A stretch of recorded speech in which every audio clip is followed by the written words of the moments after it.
I'm competing with myself. Life just gets a lot simpler if you just assume everything is your own fault. Everybody's feeling very tense and nervous and anxious and fearful, but everybody's pretending they're not feeling that way. It has taken me 10 years. It has taken me 3,000 shows. But finally, today, I'm so proud to have Marc Andreessen on the show. I think every time we've passed on a promising venture company over price, I think it's been a mistake. There's nothing that we're missing today that we could solve by going public. The man who has built one of the greatest firms of our time. They manage over $90 billion. The tech industry is more centralized in Silicon Valley than it has been in its entire existence, and I think it's AI. And have invested in some of the most generational companies. This entire labor displacement thing is 100% incorrect. It's completely wrong. Essentially, every large company is overstaffed. It's at least overstaffed by 25%. I think most large companies are overstaffed by 50%. I think a lot of them are overstaffed by 75%. This was a very special one for me, and I hope you enjoy the episode. Ready to go?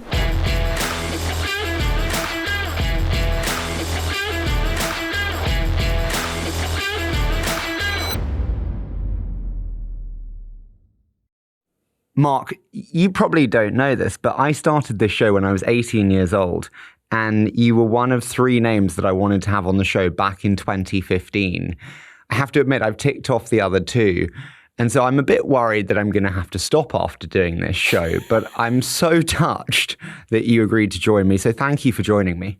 Good. I'm thrilled to be here. Now, I was listening to every show that you've done before, and you recently said that you don't introspect, and introspection is potentially overrated.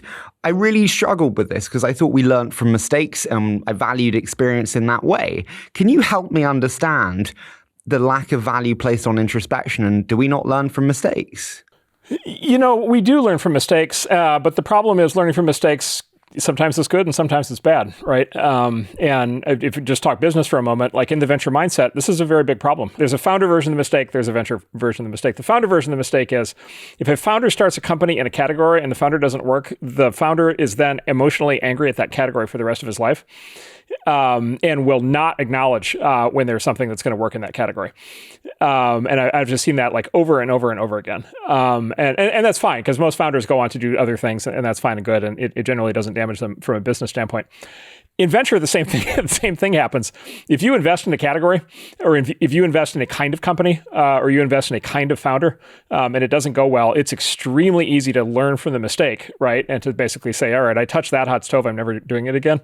And then, you can tell me what happens next, right? Which is the next thing shows up and pattern matches, and it's the thing that you should invest in, and you have the chance to invest in, but you touch the scalded stove, and you're learning from your mistakes, right? You're doing the responsible thing, and so you don't do it. And so I think there's something that's particularly pernicious about learning from your mistakes in venture capital. And then I think that's also somewhat true about life. You get married multiple times. As they say, it's the triumph of hope over experience. Like, I think probably you want hope to triumph over experience in that domain. And I think there's a lot of other domains of life in which that's probably true. I totally understand what you're saying, especially when you say about, hey, it's easy to lose money in a sector and then think the sector by nature is cursed, or it's so difficult. You can't make money in healthcare. You can't make money in X. I'm old enough to remember internet search. Like, you can't make money in internet search. Like, the internet search companies in the 1990s did not work out well. So then how do you, when you are guiding conversation, when you are guiding partners, how do you ensure that they have a fresh mind with every new company and every new investment and are not plagued by the downsides that have bluntly lost money before? Yeah. So by the way, just the other example, by the way, is AI. AI was a tremendously good way to lose a lot of money in venture capital from 1945 to 2017. Right? So look, when I was getting my computer science degree in the late 80s, like AI was like the one field that you knew would never succeed. Like there had actually been an investment boom for AI in the 80s and it failed. And everybody, including all the computer scientists, were like, yeah, this field is dead. And that happened like 5 times over the course of AI over the last 80 years. And so like that, so again, another great example. So look, I think a couple of things in terms of how we run our firm, or how you run a firm like this. So one is, as you well know, that but very important, there are 2 categories of mistakes, right? There's the mistake of commission and there's the mistake of omission, or there's the mistake of cost and there's the mistake of opportunity cost. And so, of course, the mistake of cost is you invest $10 million in a startup, it fails, you lose the money, that's bad. The mistake of omission is you don't invest in Google and you lose $100 billion of opportunity cost, right? And so, of course, venture is like the most polar, it's the most polarized possible economic field in which this is true. And by the way, if you're running a bond business or something, debt business or something, where you just can't lose money or the whole thing doesn't work, then obviously you can't run in this kind of model. In that case, you better learn from your mistakes. But in venture, I think you're always much more worried about the mistake of omission than you're worried about the mistake of commission. And then to your question, I think in a lot of ways, that's the key thing that Ben and I do at this point in our lives and in our roles at the firm is, we're not micromanaging the investment decisions at the firm. And we have, I think, spectacular, senior partners and junior partners that are doing a great job of that. And we're in the room for it and so forth. But we're generally not advocating for or against a deal. But what we are trying to do is to get everybody to constantly have this, let's say, risk forward, worry about the mistake of omission over the mistake of commission mindset, this anti-scalded stove phenomenon. We just routinely remind people, you're emotional about this because of your bad experience 3 years ago or 6 years ago or 10 years ago. And just let that go. You no longer have to pay for that sin. And you're completely liberated to be able to kind of let that emotion, fade into the distance and be able to focus on the opportunity in front of you. My biggest regret or omission experience is one of your companies, actually. It's 11 Labs. We could have invested at the seed round, but we would have only got 1%, Mark. And naturally, as an emerging manager, I thought it was important to retain the high ownership model I promised my LPs. How do you reflect or advise me on when to break the rules versus when to maintain doing what I said I would do? So, quite honestly, it's the simplest answer in the world, and it's the hardest answer in the world, and it's the answer that I think every great investor ends up resolving to 30 years in. Frankly, I actually had this discussion with Arthur Rock, who's sort of obviously virtually the creator of modern venture capital, and he actually wrote a paper on this topic, and I'll just give you his conclusion, which is also my conclusion. Arthur Rock, for people who don't know, he invested in Apple and Intel, right in the seed rounds, and in many other great companies for 30 years, was that he would have been a better venture investor had he fed all of the business plans and pitch decks straight into the shredder upon receiving them, and if he had spent 100% of his time on the resume. And I think that's basically right, which is the great founders will, basically buy you enormous upside that may break rules in all kinds of directions and may break precedent in all kinds of directions. And the world's best business plan executed by a mediocre team will almost certainly get lapped by a great team. Now, let me say, having said that, this sounds easy. Of course, why is that hard? Is because it's somewhat tautological, right? Because we define great founders as the ones that have great outcomes. And so it's a lot easier after the fact to be able to say, oh, yeah, Steve Jobs was a great founder when you look at the success of Apple. But nevertheless, I think that is the answer, which is when you have special people, you should back them almost, basically almost without consideration of other factors. And when you don't, you shouldn't. And at the end of the day, it that simply is the core thing. How do you think about detecting greatness in founders when your benchmark is founders at late stage or when they're great? You obviously have been on the board of Facebook for many years with Zuck and seen him at a later stage as well as an early stage. I spend my time interviewing public company CEOs all the time, Mark. I'm so used to really fine-tune Daniel Ek. When I meet a seed founder that's rough and unpolished, of course they don't seem as good. How do you think about that challenge and projecting earlier and seeing if they're good given how much time you spend with perfection? I'll just say, look, I think people have different takes on this. My personal formula is basically as follows, which is you need high IQ as table stakes. You just need somebody who's incredibly smart. My basic test is if I have my notebook open and they're talking, am I writing down lots of notes or not? And if I'm writing down lots of notes and I'm learning from them, then that indicates that their level of intelligence and some of the other attributes that we'll talk about, but indicates clearly that they're very smart. But I think that's table stakes because I think just intelligence, there are many people who are very smart who are just grinders or just, as they say, kind of the clerk mentality, I'm going to, put me in the back office somewhere, or, doing research or something, and I'm never going to build something. And that's fine. But, IQ is not enough. I think the second thing you need really is what my partner Ben calls courage, which is basically, an absolute determination to succeed. And to be able to, confront problems directly and to be able to basically pound through anything. And there's various kinds of ways to phrase this, but I think the Navy SEALs have the term embrace the suck.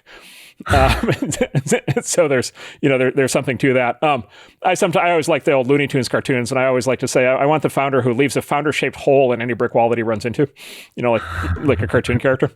My favorite is when they run off a mountain and they keep running. I don't know if you see this. Yeah, brilliant. And then they're suspended in midair for a moment, and they hold up the sign and it says "Oops." Or my favorite one actually of that is there was one of the little kid characters in it at one point, little pig or something, did the thing, and he goes out over the cliff and he's hanging in midair and holds up his sign and he says, "I'm in second grade. They haven't taught us about gravity yet." Which, by the way, of course, this also happens in startups. This is what's happening. Reid Hoffman told me to build a parachute on the way down. So yeah, exactly. Yeah, that sounds great. Get out your knitting needle and get going. And then I think the third thing, so sort of IQ plus courage. And then I think it's something, and this is kind of courage, but I would describe it as I don't know, something fundamental. It's like drive, ambition. I occasionally quote Nietzsche. It's will to power. It's sort of this determination, because, courage can just be, I'm going to solve problems. And like that, I would argue that's not enough. And Ben might say that that's not what he means, but like, it's not just solving problems. There's something about like, ambition. And in the world being what it is, that ambition, a lot of people express that as like ambition to change the world, improve the world, humanity, I think that stuff's all great. I think those founders are great. I think those missions are often very compelling at attracting, lots of smart people. I think that's great. But I do think there's a more fundamental ambition, which is I want to build something of my own that really demonstrate, and I want to really demonstrate what I can do. And I have a very primal drive to do that. And, it gets kind of, you cast aspersion, people cast moral aspersions on it and they call it greed or whatever. So people don't want to talk about that. And I'm not even talking about the money component. I'm talking about like, I want to build something. And then what I find on that one in particular, well, actually number 2 and 3, like you don't necessarily see them on the resume, but like you can generally see them in the background. I think if you spend enough time, with people, you can get a sense of like, okay, was their entire life basically a sequence of basically things being handed to them, and then sort of credential achievement, which is a lot of what kind of we see in the sort of elite workplace, or do you have somebody where it's like, oh, when they were 14 they built this, when they were 17 they built that, when they were 20 they did this, and they've kind of always been kind of in that, whether that's building a product or a technology or a company or an art or like whatever it is, sort of this primal drive to create. Do you find drive through pain the most contributing factor to success? The full version of the theory is all the great founders are broken in some way, right? And so they've got the, and you get into kind of psychoanalysis quickly, but you get into the kind of broken home, or Steve Jobs being adopted or whatever, and you kind of have all these stories, and the metaphor is like when the bone breaks, it either doesn't heal, or when it heals, it's stronger. And so you're trying to get people who are kind of responding to kind of childhood pain through, through kind of overachievement.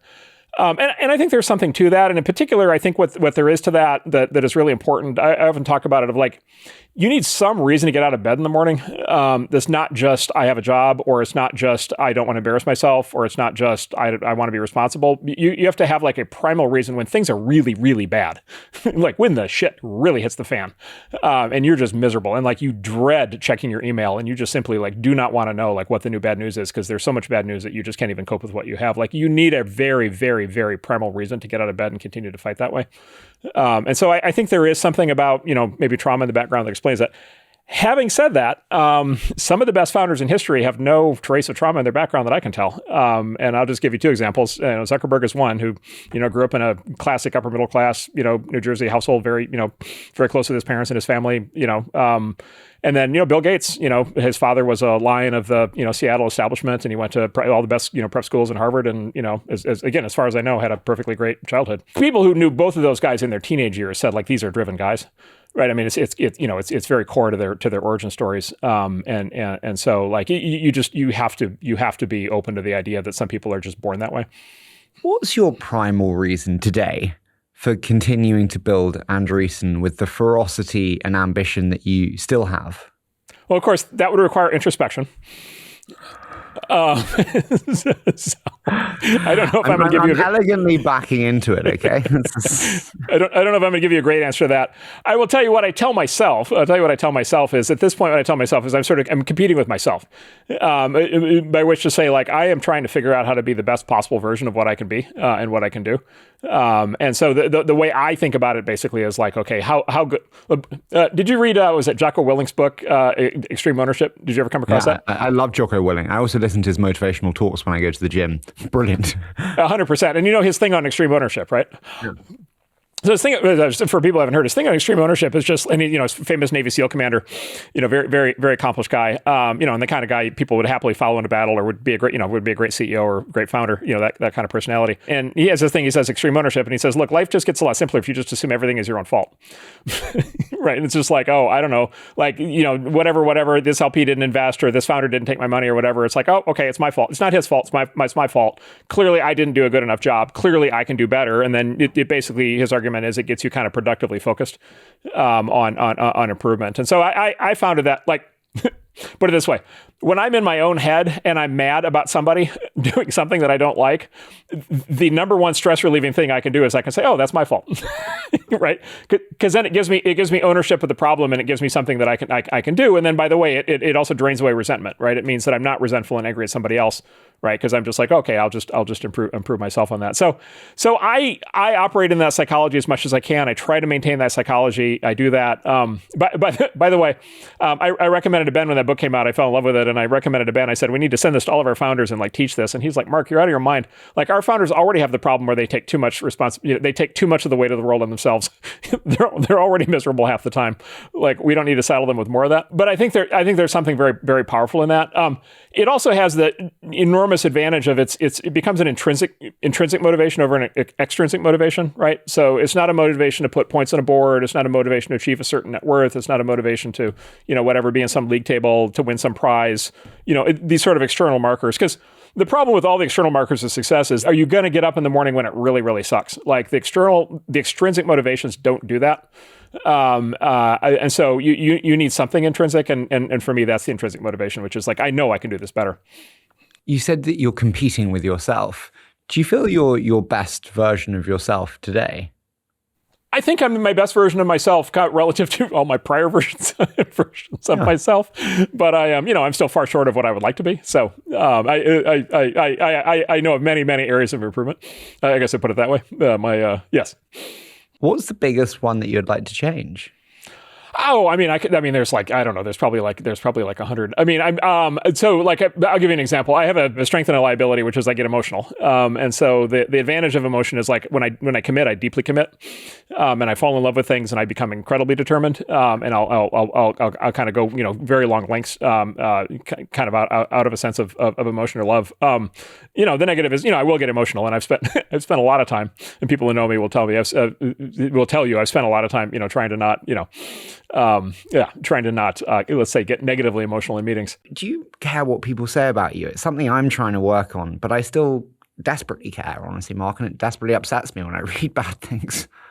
So I have a bunch of friends in the entertainment business who I look at and I say, like, there's no way I could possibly do what you do, which is like make myself vulnerable on an 80-foot screen that way.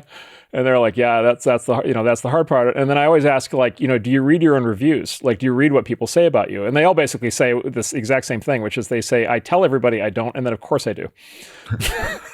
Right. And so it's very hard to avoid that. I do think don't read the comments is generally a very good life guideline. But by the way, I will say YouTube comments have gotten much better.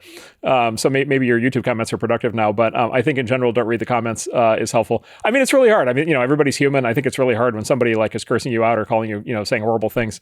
It's very hard for that not to stick. I would say I'm pretty happy. I'm pretty happy not paying attention to that. Are you aware? Are you aware at this point of the concept of the meme of retard maxing? Do you know what? If I'm totally honest, I've seen it on like every comment of our thread where I say like, oh, I've got Mark coming on the show, and everyone's like, ask Mark about retard maxing, ask Mark about retard maxing. And honestly, it's one of those, Mark, where I'm just like, okay, get back to like my normal research, because I presume retard maxing is not politically correct and I shouldn't ask it, but you brought up retard maxing, so no, to be honest. So first of all, retard maxing is totally politically correct, because retard is no longer, I mean, we now have 18 other terms that apply to people who are like, developmentally disabled. And so like retard has long since, it now means something completely different. And it turns out what it means specifically in the context of retard maxing. Well, let me explain why I came across this. So the internet meme machine is just absolutely spectacular. I think like the process of cultural evolution of internet memes is like absolutely amazing. I think like the whole like I don't even know if you're into this, the looks maxing, like that entire, the whole like clavicular, all the terms now are mainstreaming. And obviously there's many internet meme examples. One of my favorite websites in life is knowyourmeme.com, which is the comprehensive catalog of memes. And so like the cultural evolution of what's happening online, I just think is incredible and wonderful in so many ways. And then I got in this dust up online a couple of weeks ago about introspection that you mentioned. And then a friend of mine sent me this thing and he said, he's like, oh, here's your answer. He's like, you're retard maxing. And I said, I'm what? And he said, oh, watch these videos. And there's this guy we could link to who's on YouTube who has basically, 100 videos on retard maxing. And he's like my new life coach, I haven't met him, but like from a distance. And it's basically just like, retard, it's just like, okay, like fine, like retard max, go to work, do a good job, come home. It's fine. Start a company, succeeds, it fails, it's fine. Have too much to eat one night at dinner, it's fine. Go to the gym, don't count your reps, it's fine. Ask a girl if she wants to go out with you. If she says no, it's fine, right?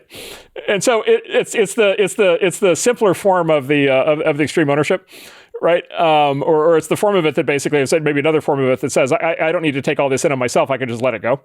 And so the thing I love about the internet, Mark, is there is some guy who is doing these retard maxing videos who now has Marc Andreessen as one of his biggest fans, and you're just like, how great is that? They're incredible. Well, it's like 130-minute videos about retard maxing, and you would think that after the first 2 minutes he'd kind of covered it. Oh no, we got a catalog. But no. And by the way, they're all hysterical. They're all absolutely fantastic. And it's literally like him on his porch in the middle of nowhere with like a cigar. And it's like a half hour. It's just absolutely spectacular. And so anyway, like I do think there's something to that, which is like, okay, back to your original question. It's just like, okay, like in addition to all the emotional pain that life has already put on us or that we've already put on ourselves, and by the way, a lot of it legitimately so for the things that we actually do to other people and so forth. But it's just like, okay, how much are we going to torture ourselves? There's something about modern culture, modern Western culture or something where we've become like very guilt oriented and very into like self-flagellation and very into, this whole concept of the hair shirt, you just like we wear these metaphorical garments that just are like tremendously painful. And so it's just like, all right, like there's a point at which, maybe there's a point at which like some of that is helpful to like correct bad behaviors, but it's clearly gone way too far and people get like way too down the rabbit hole on this and it becomes very disabling. And you probably know a lot of people who are like that. So the way I think about it is like inherently what you do, what I do, what, venture startups, like, look, this is a high risk. These are high risk operations, right? And sometimes they go right, but they go wrong in 1,000 ways before they go right, and then even then they may not work. And like so, the nature of the beast is like just like tremendous variability and pressure. By the way, another thing I always thought about a lot as a founder, and I really see this now as a VC, is that in particular founders have a very hard time ever finding anybody they can confide in. Right? Because if as a founder, you feel like if you admit that you have an issue, like you're being a bad leader, right? Because you're showing a crack in the armor. And if your people pick that up, they're going to lose confidence in you. Or if word gets around that like you're second guessing yourself or that your thing isn't going well or that you don't have total confidence in it, then it'll, all of a sudden investors won't want to invest and candidates won't want to join. And so there's this need of somebody, if you're going to lead one of these things, you have to do it with such a brave face. And then, kind of, I always call it, it's a metaphor as sort of that, the duck looks totally placid above water and then is paddling furiously underwater. And so I just think like in particular, founders have a very hard time finding anybody that they can actually confide in. And then what happens is I think everybody individually has an inaccurate view of what everybody else is feeling. right? Because I think in practice, everybody's kind of feeling, very tense and nervous and anxious and, fearful and so forth. But everybody's pretending they're not feeling that way. But everybody thinks everybody else is doing great. Everybody else thinks they're the only one that's like faking the smiles at the party. And so I think it's like incredibly important to be able to have an internal psychological mechanism to be able to deal with that and not have that overwhelm you. And let me just say, at least this week, my nomination is retard maxing. You can kill me. You can tell me I don't want to ask that. I remember I did a show with Orlando Bravo, and it basically turned into a therapy session, and then he kind of became my adopted father. Good dude. Gave me a lot of advice. What am I scared of? I'm scared that I'll be Macaulay Culkin, Mark. Do you remember Home Alone? Yep. Yeah, the kid who everyone knew when he was young, and then it's like, oh yeah, well, what is he doing now? Oh, kind of no one knows. I have nightmares about being Macaulay Culkin of Venture. What are you scared of? To me, you're the great Marc Andreessen of Andreessen Horowitz. You've got nothing to be scared of. I mean, I've been through kind of every version of this. I've been through kind of every version of this myself. There's a famous F. Scott Fitzgerald line where he said in the 1920s, where he said, author of The Great Gatsby, and he said, there are no second acts in American lives. Like, you get one shot and that's it. And fortunately, I think like he was very, very, very deeply wrong about that. And I think he was definitely wrong about that for American lives. And I think he was generally wrong about that for lives, at least elsewhere in the West. Maybe a little bit less so in Europe, but I think still, more than not.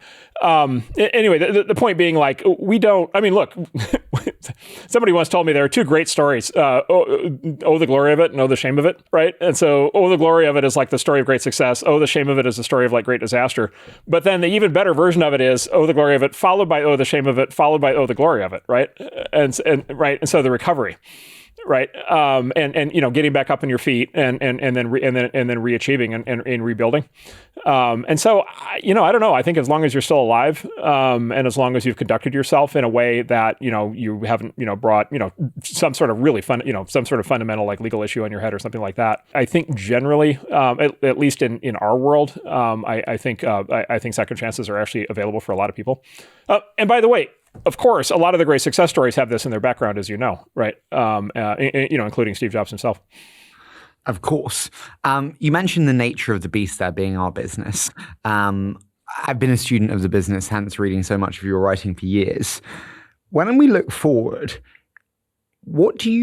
how do you think about the future of venture? Is it as simple as go big or go home? Obviously, we see Andreessen be so big now. So I believe, and we try to run the firm this way, I believe the core of the business is a permanent state of affairs. The core of the business is early stage. The core of the business is a founder or a small founding team with a dream and a clean sheet of paper and, ideally a garage, although these days, it's hard to keep the kids in the garage. So maybe they have a house or an office. Very expensive in Palo Alto, Mark. Okay, these are not cheap garages. Palo Alto garages are indeed expensive, yes. But you look, a couple of kids and a dream and a clean sheet of paper, and then first money in, and then the first 2 years. Like that is the core of the business. Like that really fundamentally is the core of the business. Look, a metaphor we use all the time at the firm is called, it's like startups are like baking a cake. If you leave the sugar out of the cake, like if you bake the cake and you leave the sugar out of the cake, you can't pour sugar out of the cake afterwards and fix your mistake, right? Right? Like the sugar has to go in the cake.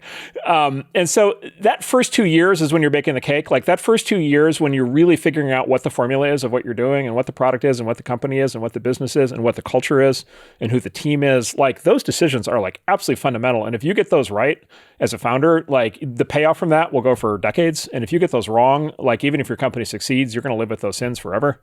They're going to extrapolate out. And so like, it's like that's it. Like that is the core of the business. And like many great companies, later on bring in lots of other partners and growth stage investors and, add other people to the team and build boards. And it's fantastic and it's great. But, there really is no substitute for that kind of inception point. That early moment, there's no substitute for being the investor that does that. And then, as like the investor who's engaged with the company at that stage, it often becomes the key advisor to those founders for the rest of the company's life. right? And so because you build this incredible emotional bond, and then you have like complete context on why all the decisions got made, and you remember how it first started. And by the way, you remember how hard it was. And so I think there's just no substitute for the early stage. And I think like a firm like ours, this is what I always tell our folks, like, look, at the end of the day, the early stage business has to work. If the early stage business works, we have option value on doing all this other stuff, but that always is the core of the business. To what extent is the late stage fund a function of executing on the omissions of the early stage fund? So it's basically, I think it's in two parts. So part of it is, yes, fixing the mistakes of omission, fixing the mistakes and becoming partners later. And look, that can work really well.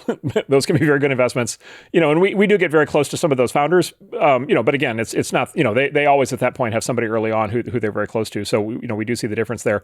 And then look, the other part of it is doubling down on the companies that are working or growing. And I would just say on that, look, part of that's just economics, which is if you have the chance to do that, you should do that as a professional investor. But there's another really fundamental thing why we decided to go so big in growth on that front, which is this is less true now, but 10 years ago, 15 years ago, these companies would raise money from venture investors, and then they would get to a certain point, and then they would raise money from a completely different kind of investor that was not tech centric. And then they would all of a sudden end up in this situation where they had, it's a conflict between investment mentalities, a fundamental conflict on the cap table over things like, level of risk, level of reinvestment, level of how fast they should go public, if they should sell the company, do they need to replace the founder, bring in a professional CEO? If you bring in, to the extent you bring in non-tech mentality, whatever you want to call it, Silicon Valley mentality, growth stage investors, you do set yourself up for like, you're now going to get a different set of pressures. And so one of the things we wanted to be able to do is to be able to, with our founders that have the chance to build something really great, like we want to be able to be their partner across, potentially every round that they do. And then as a consequence of that, they can basically preserve our mentality on their cap table for longer and longer and longer. And I think that works pretty well. Is it possible to literally, I love what you said there because I love the boutique craftsman style of venture, but is it literally possible to care about a $5 million seed check when you have $15 billion that you raise at once? Yes, and it is, and the reason for that twofold. One is just the conceptual kind of reasons that I described, but the other is just pure economics. It is because, as you know, the upside on the $5 million check is every bit as big as the upside on a $500 million growth investment. Right. And this is what's so unusual about venture. If I make a $5 million seed investment and I nail it, I can make $10 billion on that, $100 billion on that. If I make a $500 million growth investment and I nail it, I can make $10 billion or $100 billion on it. It's this, you see what I'm saying? It's the same upside. Do you buy entry price doesn't matter because we're going to have $100 billion companies? Like, I just see the round inflation across every round. It makes my life harder. With the greatest of respects, Mark, large funds make my life harder because you have a different cost of capital. Do you buy if it's $100 billion, the entry price doesn't matter? Or do you think differently? Yeah. So look, the entry price definitely matters in particular as you go, in particular as the company grows in size. But by the way, it matters for a couple of reasons. And this is a lesson that gets like relearned over and over again and will be learned many times in the future, which is, the old Don Valentine thing, which I do think is correct, which is more companies die from indigestion than from starvation. Which is overfunding is actually very dangerous to the operations of a company. By the way, this is the one piece of startup advice that I think is like tremendously grounded in reality, for which everybody has many examples in the past. No founder ever listens to it. my track record of ever convincing any founder on this point, I think, is zero, but I will keep trying. And so I would just say, number one, it's so flattering. Oh, I want to give you money. Okay, you think I'm brilliant. Oh, great. Well, yeah, and then they come up with 18 reasons. They come up with 18 reasons why, and then I'll really push them on, and they're like, "Well, we're gonna have a lockbox, and we're gonna put the money." It's like, no, you're not. Like, I've never had the lockbox. Nobody's ever seen it. Nobody's ever going to do the lockbox. Nobody ever does the lockbox. So back to your question, I would just say, look, I think I'll come back to high valuation in a second, but I think there's an actual core fundamental linked thing is very important, which is the amount of money. Overfunding is actually just as dangerous or more dangerous than underfunding. Number one, and then number two, look, the problem with these high valuations is like, okay, God help you if you need to clear the bar next time and you can't. Right, and so every round sets a post. It sets a threshold, a hurdle for being able to raise in the future. And this is something that people learn every cycle. Kind of for the first time in a hard way. which is no new investor wants to do a down round in anybody else's company. If you put the investor hat on and you're like, I'm going to go do a down round in this company because I'm going to be the hero and save the company or whatever because it raised too high last time and now I'm going to do the rational investment, like everybody's just going to hate me. Like the employees are going to hate me, the other investors are going to hate me, right? The founders are going to end up hating me. And so nobody ever does a down round in somebody else's company. And so setting these posts high is intrinsically a problem. Once again, I would say this is advice that generally people completely disregard. So I think both of those are problems, and there are problems like that in the system now, and there will be more problems in the future. Having said that, I will tell you, at least on the venture side, growth is a little bit different. On the venture side, I think every time we passed on a promising venture company over price, I think it's been a mistake. Have the best companies been the most expensive? So I think the underlying question, and tell me if you agree with this, the underlying question is the question of diamonds in the rough. Is that right? Yeah, like whenever I've done a good deal, it's never worked out. That's right. So here's another thing we say in the firm, which is don't ever do diamonds in the rough, only do diamonds. So this is another thing. This is actually an investor ego thing, I think, which is you basically say, wow, I'm the investor that's going to go find the thing that nobody else knows about. Right. Or the other, another form of this would be like, all these other investors are herd animals. They're all just copycatting each other. And like, I'm the one who's going to be different. I'm going to go do the thing nobody else can think of. By the way, Peter Thiel does that really well. Nobody else does that well. And you're probably not Peter Thiel. And you're probably, having spent a lot of time with Peter, you and I, let's say I am not Peter Thiel. And yes, and you, the listener, probably are not as well. Put it this way, or maybe I could say this. There's a tremendous amount of VCs are, it's like VCs are stupid. VCs are, they're herd animals. They're blind. They're consensus seeking. They're heat driven. They only do the obvious thing. They don't appreciate. You often get this from, they don't appreciate my special thing. Having said that, the general pattern is, and this is like 9 out of 10 times, or I would even say probably 95 out of 100 times, and maybe 99 out of 100 times, which is like, if it's got merit to be investable for venture, there are a lot of really smart and hungry VCs out there. And they are working extremely hard to sniff these things out. And it's their full-time job, and it's all they do. And so I think it's really unusual to have the diamond in the rough. And usually if it's the diamond in the rough, it usually means two things. It basically means, number one, it means a company that's like offside in some fundamental reason. So, and by the way, it's in the wrong place, right? Or it's like structured wrong. Like there's a reason why it's a diamond in the rough that actually ends up becoming a big problem. The example people use, which I think is legitimate, which I think there was a point when Uber was available for investment by anybody on AngelList. So it's like, yeah, every once in a while there's one of those. I mean, look, there's a reason, you know this, there's a reason where if you just look at the great outcomes in venture over the last 50 years, if you rank the outcomes, it's just like, it's the same names over and over and over again. And it rotates, every decade or so there's some rotation in the names, but like the persistence is incredibly strong. And I think the core reason, by the way, that's the other reason you have a diamond in the rough. The other reason you have diamond in the rough is you have a founder who fundamentally is just too ornery to just do things the obvious way. And they're just like hyper disagreeable. And they're just like, and these are often the founders that like have all these theories about how venture is terrible and awful and these VCs are all evil. And they're like very focused on like terms and control and like all this stuff. And it's just, and they kind of alienate. And then by the time you meet them, it's just like they've alienated like 6 of the mainstream venture firms. And now they're the diamond in the rough. And it's like, and again, it's like, okay, every once in a while, one of those is going to succeed. But like, I'm not sure that I would want, I'm not sure I would want that to be my business. Do you need to like the founders you invest in, Mark? So I say no.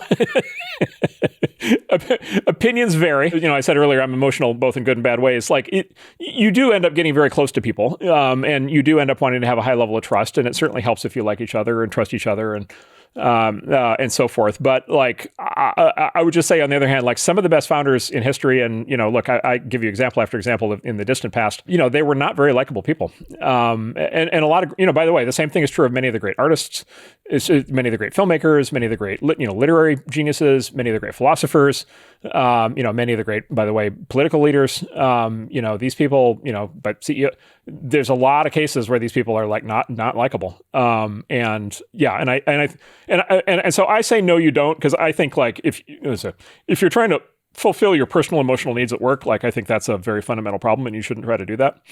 It's the Harry S. Truman quote: "If you need a friend, get a dog." Like the point, or another version of this is, we say, do not bring your whole self to work. Like whatever you do not bring your whole self to work. Like if you show up and you're a professional and you're great to deal with and you're very productive and you add value in every engagement that you do, and if that's true for you as a VC and you're working with the founder and you're never friends, and you just like have a great working relationship, and you don't, and the company in the later years, whatever sells or whatever, and you never talk to each other again, like I've seen that work many times. I think it's totally fine. Mark, do you want to take Andreessen public?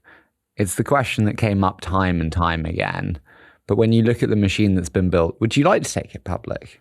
Yeah, so I think we basically don't have to confront. It's a serious answer. Like we don't have to confront that question, which is there's nothing that we're missing today that we could solve by going public. Which, as you know, by the way, is also increasingly true of a lot of the companies, right? That we both invest in. And so I don't think so. I mean, I would never rule anything out. We have, Ben and I have run public companies before. Ben's been the CEO of a public company before. Specifically. And so, we know what that entails. So I'll tell you my funny version of this story. So when we first started a16z, we went around and we met with a lot of the top VCs at the time. This is in 2008, 2009. And kind of pitched them on what we were doing and got a variety of very interesting feedback. And some of them became very helpful to us and really helped us. But we got some very interesting feedback. And what one legendary VC told us at the time, he said, the thing you're going to hate the most about being a VC is you're going to hate the LPs. Like, just like these LPs, like they are just like the worst people in the world. And he gave us what we call the mushroom talk, which is, he said, you need to treat LPs like mushrooms, which is you put them in a cardboard box, you put the lid on the cardboard box, you put the box under the bed, and you don't open it for 2 years. And we said, okay, that's one mentality. And then we said, well, wait a minute. We've been running public companies for the last 15 years. We've been dealing with hedge fund managers. And say what you will about LPs, like whatever you think, at least when you walk in the room, they're not short your stock. Right? Like, if you want to deal with like pain in the ass investors, go public. And of course, what we found is our LPs have been incredible. Like, our LPs have been like incredibly supportive. They've been incredible partners. We obviously we try to treat them as partners, but it's just been an incredibly productive relationship that, and as like the best LPs understand venture, they understand the time horizon, they understand the risk, aspects that we were talking about earlier.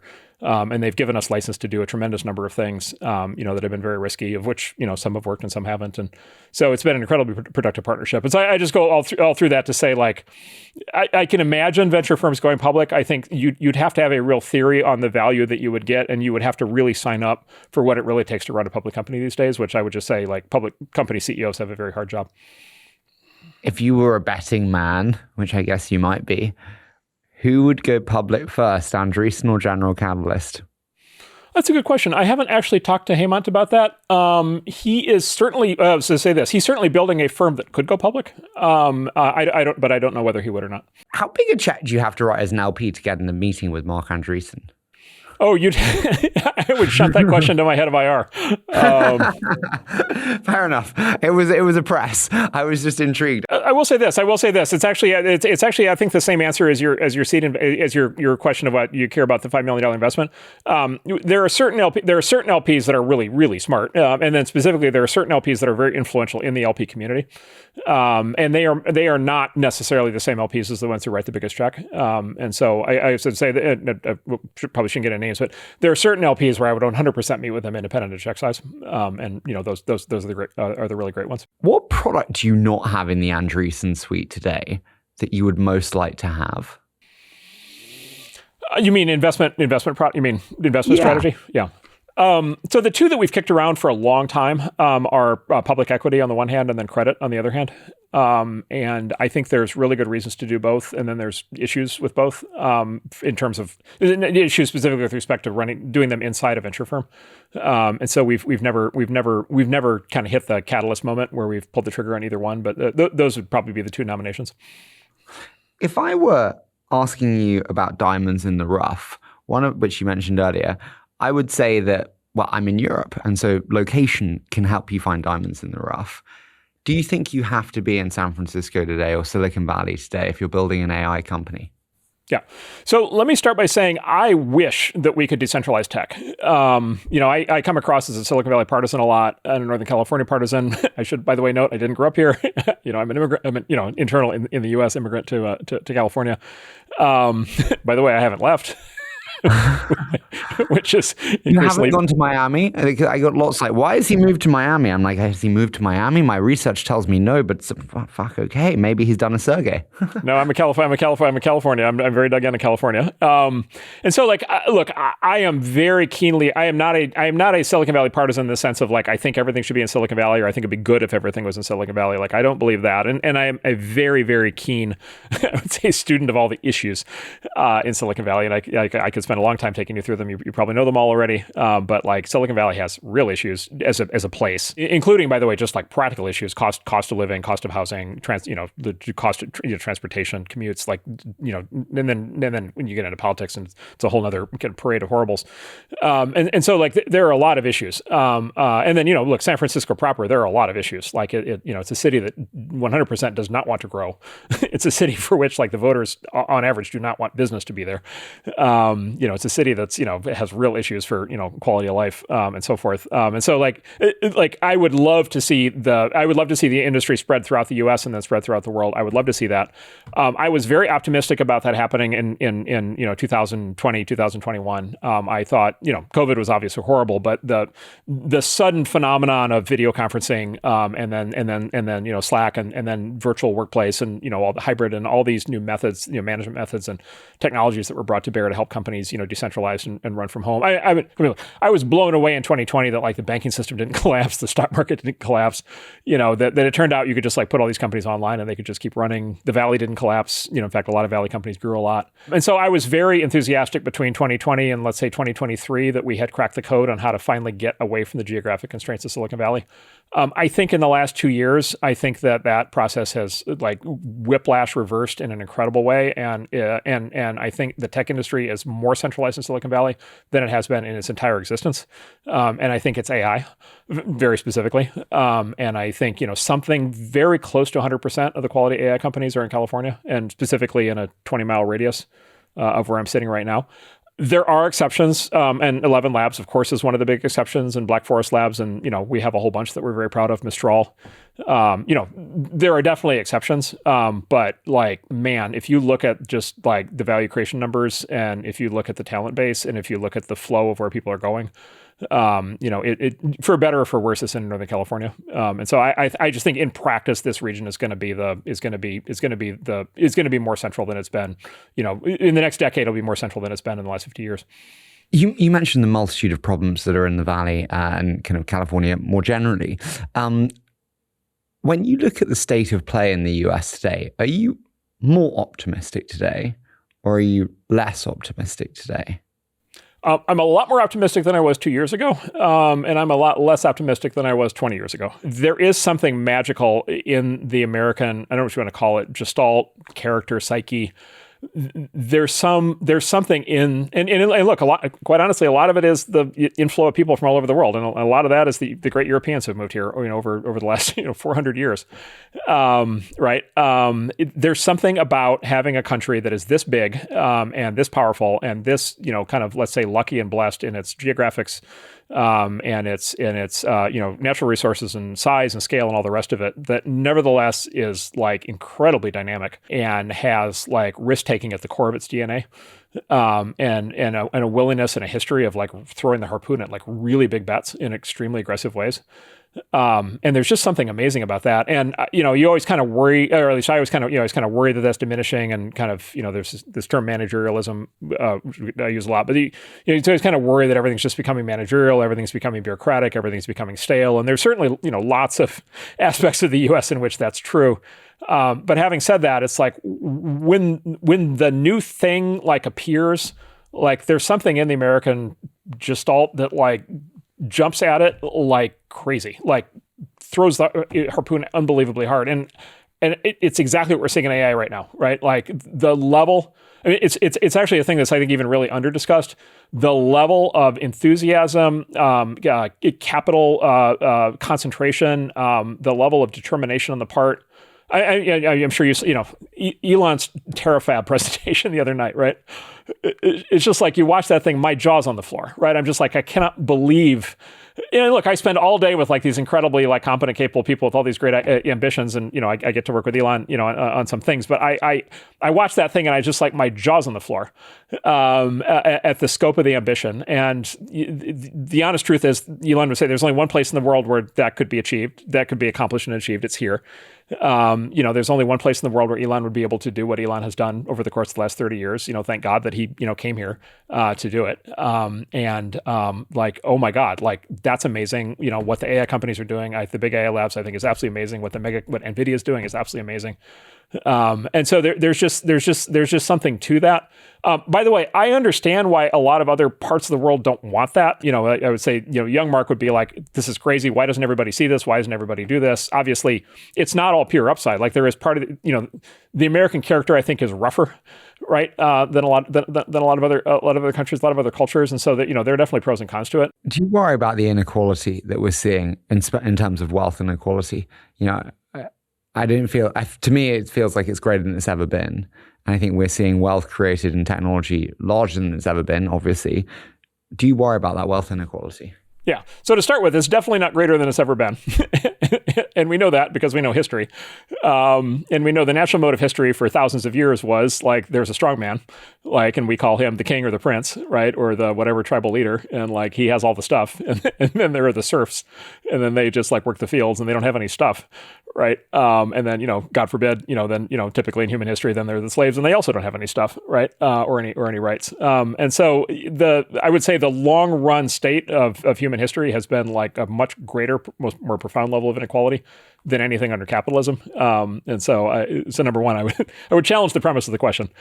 And then two is like, look, the debate. The debate about inequality always is: would you rather live in a society that has a faster level of aggregate growth, and a generally rising standards of living across the board, but with greater inequality, or would you rather live in a society which has lower standard of living, lower growth, or maybe even no growth or declining growth, in which things are more equal? And like I said, like I have a lot of European friends who say like, look, Mark, you don't understand. Like for a normal person, living in Spain is like much better than living in the US because like the baseline is just like much more secure. And I buy that. And I think that's probably true. Having said that, like if you want the country that is going to go to the moon, and build AI and all the rest of the stuff that is happening here, you're going to have a dispersion. Of course, you're going to have a dispersion of outcomes. I think if you look at the economic growth rate itself, it actually tells you a lot. And as just as an example, there are a bunch of European countries now that are either, flat or shrinking. And do you worry about the future of Europe when you look at that flat or sinking growth rate for many European countries? Do you worry about it? Yeah, so I would say I am tremendously pro-European. I am like pro-European at my very core. Like I'm an Anglophile and a Francophile and a Germanophile,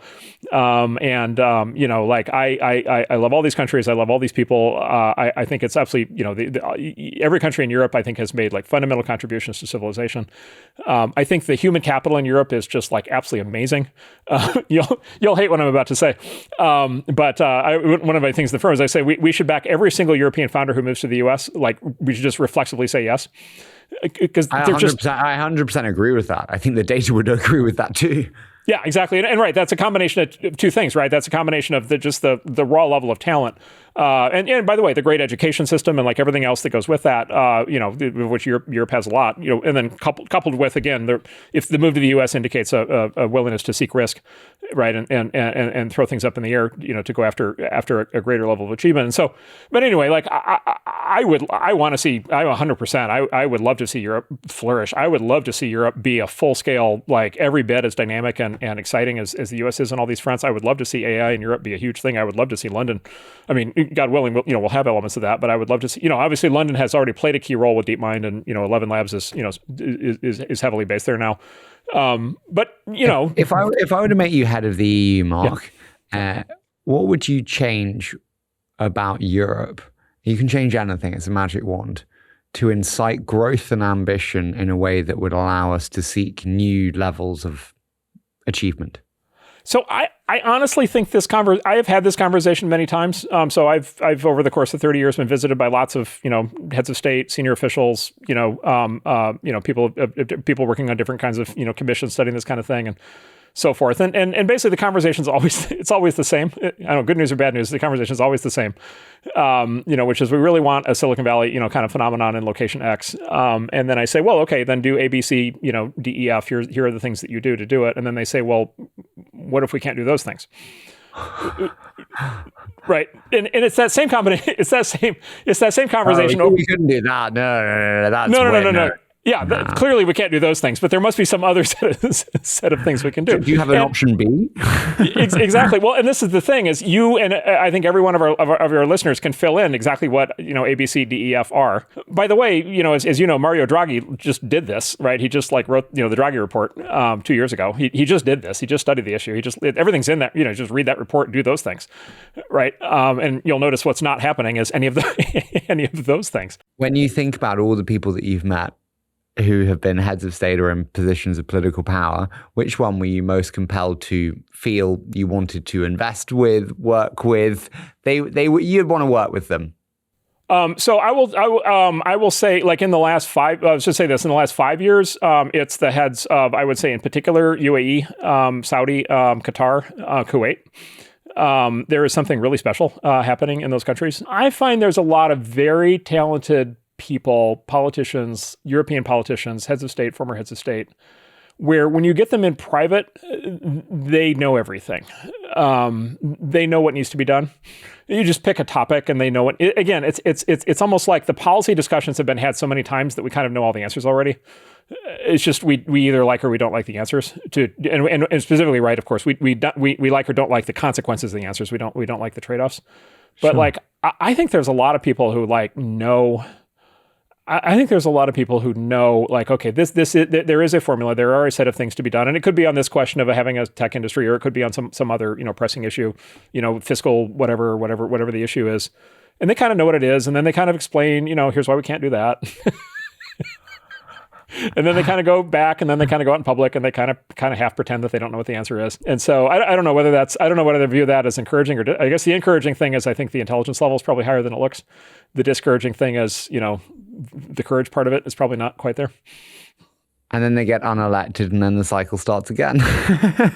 Well, so there is this. I don't want to just talk geopolitics the whole time, but there is this really fascinating, as the big difference: the American constitutional system versus the European kind of parliamentary system. There is this thing where when an American president becomes deeply unpopular, he sinks down to 40% approval rating. When a European politician becomes unpopular, he gets down to 6%. Yeah. They start at 40. That's the high point. And they just nosedive straight to 6. And so, I don't know, I always look at that and I'm kind of wow, if you know that your default path is to go from 40 to 6, maybe it's time to try something We different. did have a prime minister, Mark, who once, the whole nation was betting on whether, I think it was a potato would last longer than her in office or not. And it was a legitimate prediction marketplace. A potato. And by the way, it was live streamed. We needed proof of death of potato. Yes. So there we go. We brought up kind of the future of Europe and whether you need to be in Silicon Valley because of AI. When I look forward to how this plays out, when you project forward, does the gains in AI look like AWS in terms of infrastructure dominance? Or does it look like the internet in terms of application value dispersion? Yeah, so actually, let me give you a broader answer. I think it's a great way to come at it. So I think there's actually a broader answer to the original question. So I think if you're talking, the question that I answered before of concentration in Silicon Valley is the mainline companies building AI. And, it's Google and OpenAI and Anthropic and Meta and, XAI and so Silicon Valley. Right. So I think that NVIDIA, right? So that's true for sure. But I think there's a second phase to it, which again I'm very excited about. And the second phase, which relates to your new question, the second phase is I think the benefits of AI, the power of AI diffuses out globally, to a degree people are really not expecting. And furthermore, I think that's already happening. And I think, but this is also an answer, by the way, to your inequality question, because the sort of assumption always is, well, surely the biggest companies in the world will have access to the best technology, or the rich people will have access to the best technology, or whatever like that. And it's actually quite striking if you look at AI. I think it's the most hyper democratic, small d democratic technology I think we've ever seen. And it follows kind of the internet and follows smartphones in this, which is why I'm pretty confident this is what's going to happen. I think it's already happening, which is the best AI in the world is the app that you download on your iPhone off the App Store, right? Like the best AI in the world is OpenAI or whatever, whichever one it is of the 3, 4, 5 that are really in the race. You download that app. That's the best AI. Right. And by the way, look, your inequality point, you're probably going to have to pay $20 for it. And then if you really use it a lot, you're going to have to pay $200 for it. But by the way, the free ones are pretty good now. And by the way, Google gives away a lot of AI value for free, and Microsoft is starting to do that, and others are doing that as well. And so, but the best AI in the world is the consumerized version that's available to everybody. And so I think there's a part 2 to our earlier conversation, which is I think people all over the world, and I mean, it's already happening because, these apps now they're about to cross 1 billion users and they're growing fast. And so, we're not that many years away from 5 billion people in the world having AI running on 5 billion people who have smartphones and internet access. And so I think that's such a hyper democratization of the technology. And so I think the use of AI, like the consumer benefit, the business benefit, the economic benefit, I think that has the potential to be decentralized to a radical degree. Let me pause there, and then I'll ask your question of what this means as an investor. So I guess the question is really, to what extent do we feel it is a just assessment that the models will move into the application layer and erode value? We saw obviously Anthropic announce security update. I'm using that as an example because it's ridiculous in my eyes. They announced a security update, and CrowdStrike and Cloudflare tank 8-9%. Obviously, it's not threatening CrowdStrike and Cloudflare today. Do you think the core models, OpenAI, for example, will move continuously into the application layer and consume more and more of the value chain? Yeah, so a couple things. So one is there's a bigger phenomenon, which is what I was heading towards in my earlier answer. So there's actually an even bigger phenomenon than that. And there's actually a paper on this, maybe we could link to it, and it uses the term Schumpeterian economics. After Joseph Schumpeter is the kind of, the economist who kind of developed the theory of creative destruction. And this economist basically goes through and says there's a concept of Schumpeterian economics, Schumpeterian gains. And the idea of it basically is, and he does this whole analysis for a whole bunch of different technologies. And basically when there's a new fundamental technology, whether it's electricity or steam power or computers or the internet or smartphones or, AI, what actually ends up happening is like something close to 99% of the economic value arrives in the market, not in the form of economic benefit to the companies that make the thing, but rather to the customers. And the economists call this consumer surplus, right? And so it's all consumer surplus is all of the benefit that the consumers are getting that they're not fully paying for. And so anyway, the way this analysis basically works is if you look at the total amount of economic value creation, for example, downstream of the internet, something like 99% of that accrued to the users of the internet, not the companies that built the internet, right? Same thing with the smartphone, right? Who gets the economic value of the smartphone? Everybody in the world who uses a smartphone to become more productive in their life or in their business gets 99% of the value from the smartphone. Apple and Google get 1% of the value from the smartphone. I think AI is I think it's already that way. I think it's going to be exactly the same way. It might even be greater than that. It might be 99.9999% of the value of AI is going to accrue to the users, not to the companies that make the AI. And I just bring that up because I think that's like such a larger economic force. That's such a larger amount of value that's just like extending out into the world that, like I said, it's almost like dark matter. It's like everybody's going to experience that in their own life and in their own business that they run and everything that they build, wherever they are in the world and they're using AI.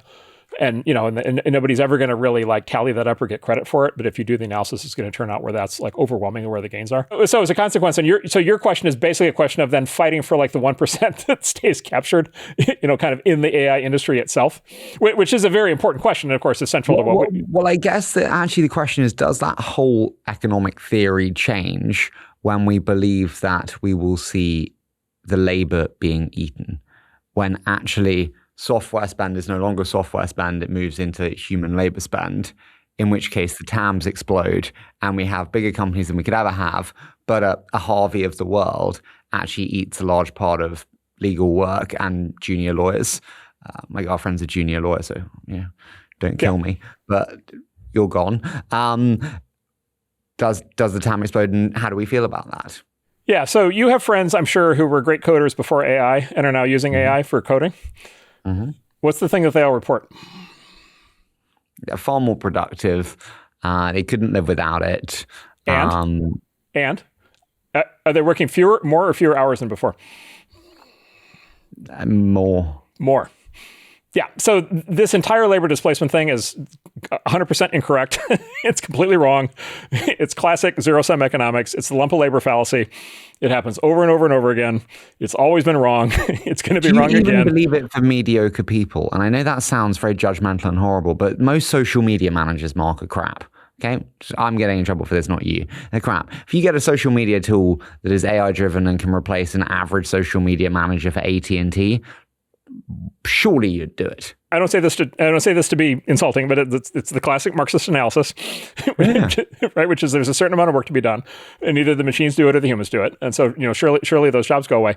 The answer has to be, and this is what technology has always done, and this is what AI is going to do, and this is why I went through the long description that I did of the hyper democratization of AI. Every single one of those people who's a social media manager today now has AI. They all have AI. They all have AI, or they're about to have AI, and they're going to have it at their fingertips. And if they want to, and then anything that they want to do in their life, in their work, in their career, in their profession, in their job for the rest of time, they're going to be able to use AI to do those things. And they're going to be able to use AI to become a better version of themselves. They're going to be able to use AI to be able to learn new skills. They're going to be able to use AI to become more productive at work. They're going to use AI to be able to not do a lot of the grunt work they're doing today so that they can do higher value work. And then now I'm just talking classical economics, which is just, the other side from Marxism. Classical economics says that the actual function, the actual economic function of technology, and this includes AI, the actual function is to raise productivity, and specifically to raise marginal productivity of the individual worker. And again, this has happened many, many times. You take an individual worker who used to write on pencil and paper, and you give them a typewriter, and then they used to write on a typewriter, and then you give them a word processor, and then they used to do hand accounting, and now you give them a spreadsheet, and. By the way, social media manager, a job that didn't exist before the internet, right? Technology actually creates the new job. And so maybe I'm a European communist, Mark, but then why are we seeing layoffs? Why are we seeing layoffs everywhere? Why is every CEO I'm meeting saying, "Oh, we're flat headcount," or "We're reducing"? Oh, that's very easy. So number one, interest rates. As you know, interest rates were at zero, and then interest rates went from 0 to 5% at record speed like 3 years ago. And every company had to replan. Every big company had to replan all of their their cost of capital went up 5 points. Like they all had to completely replan financials. And then number two is they all overhired during COVID. Like the hiring binge the companies went on in COVID was just like wild. Right, and it was the combination of the two. It was the interest rates going to zero during COVID, and then it was just the complete loss of discipline at all these companies when they went virtual, and when employees just became an icon on a screen, and they just because hire like tons more of them. And so specifically what you have happening right now is you have essentially every large company is overstaffed. We could debate how much. It's at least overstaffed by 25%. I think most large companies are overstaffed by 50%. I think a lot of them are overstaffed by 75%. And now they all have the silver bullet excuse, right? It's AI, right? And I know this. I know this for a fact because number one, I talked to them, but number two, I know this for a fact because AI until December, right, was not actually good enough to do any of the jobs that they're actually cutting, and so it just can't have been AI. So the other thing is people look at the hiring rate for new hires, right, and they look at at the spike in how hard it is for new college grads to get new jobs. And again, people peg that on AI, but I think that's actually two things. Number one is, okay, of course, the companies that overhired and overinvested, and I have to bring down their spend and their headcount. Obviously, they're not going to hire very, very many people, so that's part of it. And then the other is, one might make the observation that maybe the skill set of a lot of college graduates over the last decade doesn't necessarily match to the job market, right? And that's a very uncomfortable conversation for people to have. But I think that also has. If you talk to any employer, they'll immediately tell you that. Final one before we do a quick fire. You are probably the best copywriter of our time. It's time to build. American dynamism. Software's eating the world. I picture you in this kind of musky room, kind of American countryside, billowing out as you come up with these titles. What is your copywriting process? It's the culmination of raw frustration. It's the romanticism of my imagination, but keep going. It's the Mount Etna exploding phenomenon. It's basically always when I just literally can't take it anymore. And I just think that there's just fundamentally people are thinking the wrong thing. So it's the old joke. People are thinking, somebody's saying something wrong on the internet. That kind of extrapolated up. And so it's when I just think like there's a fundamental misperception in the world, and it's just not correct. And then of course I have I have a sufficient ego to be able to say I can correct that. And so it's usually that. Basically everything you mentioned, the actual drafting in every case has been like 2 hours. It's just rip it and go. But it's because I spent the preceding 2 years getting increasingly frustrated. And I don't know about you. Do you have an internal monologue? Do you talk to yourself in your head? Yeah. Are you kidding me? All the time, especially when I run. Yeah. Yeah, exactly right. And so what you're probably like this too. So what happens is I'm just arguing with myself all the time. And so by the time I write, I've been arguing with myself in my own head for 2 years and trying to figure out what the good arguments are. And then it just all kind of comes, I just like drop it on the page. I asked Doug Leone this, but I'm intrigued because you have the same challenge. The weight of your voice is so significant. How do you ensure that people will fight back when the weight is as great as it is? So number one, it's let's say it's nice. There's an upside to it. I would say I don't want to lose the upside. I do like the upside to it. But yeah, look, the very specific form of that is, I think, so there's actually maybe you could say two problems. There's the giving advice part, and then there's actually the just asking questions part, which is also a problem because people will interpret the questions as advice or directives. I just think you have to, like, the way I think about it is if I'm dealing with one of my partners at the firm, or if I'm dealing with one of our portfolio CEOs, I actually have to be really careful to say, look, I don't know what the right thing to do here is. I don't have the information that you have. I don't believe I can dictate, what this is. I used to use, do you remember the concept of an in-flight magazine? Does that ring a bell? No, but tell me. So in the old days, before phones and tablets, when you took an airline flight, there'd be a magazine from the airline in the pocket of the seat. That's what everybody would kind of sit there and read if they didn't bring anything. So it'd be like the Southwest Airlines in-flight magazine. And then the pejorative was like in venture, it was basically board members who gave advice by way of in-flight magazine, which is, they flew in for the board meeting, they read the magazine. The magazine said, Java's going to be a big thing. And so they said, what's our Java strategy? Right. Or for every other new thing that came along. And, maybe the current version of that is whatever I read on X yesterday or whatever I saw on a YouTube video or whatever, right? Or in the newspaper. So you do have to be like really, really careful, I think, as you get more senior in this field. You have to be really careful both in your firm and also with founders, God forbid, telling them what to do, A, B, suggesting what they do, which is sort of the same as telling them what to do, which is dangerous. And then C, even just asking questions, becomes very dangerous because they interpret the questions. And so I think you just have to acknowledge that up front and bend over backwards and kind of say, look, this is genuinely not what I'm trying to do. And I'm just going to ask questions. And do that. Generally, the way that plays out, like at our firm, is like I said earlier, like Ben and I almost never weigh in on a direct way on an investment that one of our partners is working on. And the reason is just because like we don't want that warping effect to take place, and specifically because we know we lack the knowledge to be able to do that. And then in particular, maybe obvious, but doing that in public is particularly dangerous, right? If there are other people around, and then there's like perceived social pressure. And so if we're going to have like a difficult conversation with somebody, or we're going to really question something, we have to take it one-on-one, and have to be very careful in how often we do that. We're going to do a quick fire round, and we're going to start with an easy one. Adam Neumann and Flow was a controversial deal. Why did you do it? What was the thinking behind it? So at the height of the WeWork meltdown, when it was in the newspaper every single day, reaching its endpoint, I talked to a friend of mine who is one of the legends of the real estate world, who I won't name, but is a very, very credible, very famous real estate guy. And he said, look, he's like, whatever people say about this whole thing, he said, look, there are only two people in the history of the world who have built compelling brands where people care about the brand, care about the name on the building for commercial real estate in the history of the entire world. And he said, one of them is the President of the United States, and the other is Adam Neumann.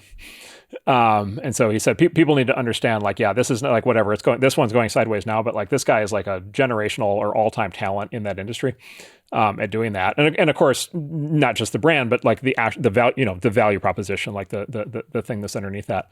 And so that really stuck with me, right? Because then that was up against the absolute wall of negativity, right, at the time, where people were just tripping all over themselves to just say the worst possible things they could about the guy.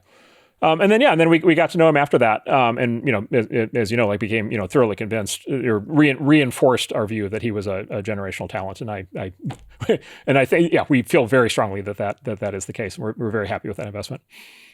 What was the most controversial deal or most disagreed upon deal internally from your memory? I don't think we've had individual deals that are really controversial internally, because so the deal we kind of make with all of our investing partners is they all get to take risk. So they all get to go out on a limb and do the things that other people are going to think are dumb.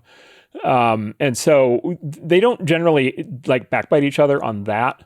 So I don't think it's really that as much. The bigger issue I think is probably more, and I put this more on Ben and me than anybody else, but it's just like, okay, what are the kinds of investments that we do? Like what sectors are in and out of the strike zone, right? And I'll give you an example. I mean, the most straightforward example is the deal we didn't do. We should have done is the Anduril Series A. Right, which was just like sort of obvious that it was going to be special. And Palmer, we had worked with Palmer at Oculus, and it was just and his colleagues were clearly very capable, and it was just kind of obvious that there was something very special. But it was just like at the say like the politics, the cultural elements of that at the time when it first came around, I would say we got scared off in a way that I very much regret. And so you'll notice that like we are now extremely enthusiastic investors in defense tech and in things involving law enforcement, national security, public safety. And say 100% we would not make that same mistake again. And so I think it has to do with us actually. You see what I'm saying? It's risk taking at the conceptual level beyond the level of an individual company. And then like I said, it's generally Ben and me when we screwed that up. You sit down with your kids and you can tell them one thing that you think would make them the most proud about what you've done. What would that one thing be? Its impact on the world, and it's in the form of what I described earlier, with the idea of the economic idea of consumer surplus, but conceptually it's just like, wow, like stuff that I worked on or built or helped build is something that's really like it's all over the world, and people all over the world are using it, and it's been tremendously on net tremendously beneficial. I think that's one, and then look, the other that I think rises in importance over time is just the number of people that hopefully I've been able to have a positive impact on. So the number of people who I've been able to help or support or help get through hard times or teach different things to, who've been on gone on to be very successful. And I think as time's passing, it's more of that second category. Penultimate one. What was the most memorable first founder meeting you've ever had? Not the best founder or anything like that, just the most memorable first founder meeting. First meeting with Mark Zuckerberg. It was amazing. Because Mark's like 19 or whatever. And it was Mark and Sean Parker. And I knew Sean a little bit, but not well. And I'd never met Mark before. And Sean talked the entire time. Sean literally talked the entire time. It was just talking a mile a minute, every idea. It was just absolutely amazing. And Mark like didn't talk, and Sean. So Sean and I basically talked the whole time, and Mark sat and listened. And I walked away and I was just like, wow, that was really weird. I was like, one of two things has happened here. Like either he's completely unsuited for the job, because like he literally doesn't talk, or he's like listening and absorbing everything that people are saying around him, and he's going to be on a vertical learning curve like crazy, because he doesn't have the ego need to just like say things. He can just like absorb, and of course it turned out to be number two, which is and I've talked about this before. Like he's just on this incredible learning curve and has been his entire life, and in the most like amazing way. But yeah, I would say that one. I've never told that story before, but that was memorable. I love that. And the second meeting, I got him to talk. And by the way, everything Sean said was right, and it was all genius. I would love to have seen that. Final one. You've been an incredible entrepreneur. You've been a great investor, and you're also an amazing firm builder. If I were to push you, and one of the greats in venture submitted this one, but I can't tell you who it was. If I were to push you on which one you're most likely to be remembered for in history, what would it be? What were my choices? Entrepreneur, firm builder, or investor? Yeah, I think entrepreneur. And Ben and I are lucky in that we've been able to, a16z itself has been an entrepreneurial project. And so, I would, if I could choose, that would definitely be the one. Marc, I cannot thank you enough for doing this. As I said, 10 years I wanted to do this. So thank you so much for joining me. Awesome. Thank you. I really enjoyed it. The questions are fantastic. I look, and you've been doing an incredible job. So I also really appreciate the chance.